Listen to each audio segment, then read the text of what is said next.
নারী দল বিশ্বকাপ প্রস্তুতি নিচ্ছে বিকেএসপিতে। বছরের অনেকটা সময়ই তারা এখানে ক্যাম্প করে। বিকেএসপি বয়সভিত্তিক জাতীয় দলের এক প্রকার ঘরবাড়িও, হয় ঢাকা লিগ, জাতীয় লিগের খেলাও। পুরুষ জাতীয় দল থেকে শুরু করে বিপিএল এর দলগুলোও এখানে প্রি সিজনের ক্যাম্প করে। বিকেএসপি সবসময় তাই বাংলাদেশ ক্রিকেটের দুঃসময়ের বন্ধু। প্রশ্ন ওঠে, সেই দুঃসময়ের বন্ধুর ঠিকঠাক কদর কি বিসিবি করছে? নিয়মিতভাবে বিকেএসপির যে ৩ ও ৪ নম্বর মাঠে টপ লেভেল ক্রিকেট হয়, সেখানকার ড্রেনেজ ব্যবস্থা উন্নত না, ফ্যাসিলিটিসও নেই পর্যাপ্ত। বিকেএসপির দীর্ঘদিনের কোচ, একসময়ের ক্রিকেট উপদেষ্টা এবং বিসিবির বর্তমান পরিচালককে বিকেএসপিতে পেয়ে সেই আক্ষেপের কথাই শুনিয়েছেন গ্রাউন্ডসম্যানরা।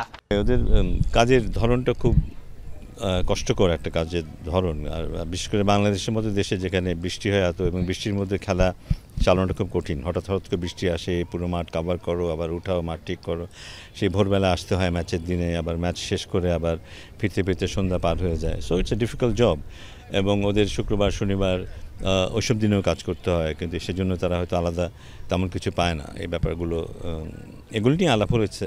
জানা গেছে, বিসিবি পরিচালকের কাছে মাঠ ঢাকার জন্য ২ মাঠেই উন্নত মানের কভারের দাবি জানিয়েছেন গ্রাউন্ডসম্যানরা। বিকেএসপির স্টোর রুম মাঠ থেকে অনেকটা দূরে, তাই তো মাঠের কাছাকাছি একটা স্টোর রুমের দাবিও জানিয়েছেন তারা।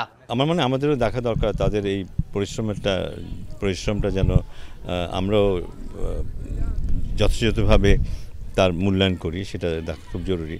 সো আশা করছি, আমি কি আলাপ করবো গ্রাউন্ডসে যারা কাজ করেন, কাউন্সিল চেয়ারম্যান আছেন, তার সাথে আলাপ করবো যে এখানে কিছু করার আছে কিনা, তারা কী চিন্তাভাবনা করছেন এইসব ব্যাপারে। কারণ এদের সন্তুষ্টিটা জরুরি, তাতে মাঠগুলো ভালো থাকবে, উইকেটগুলি ভালো থাকবে, এদের স্যাটিসফ্যাকশনটা জরুরি।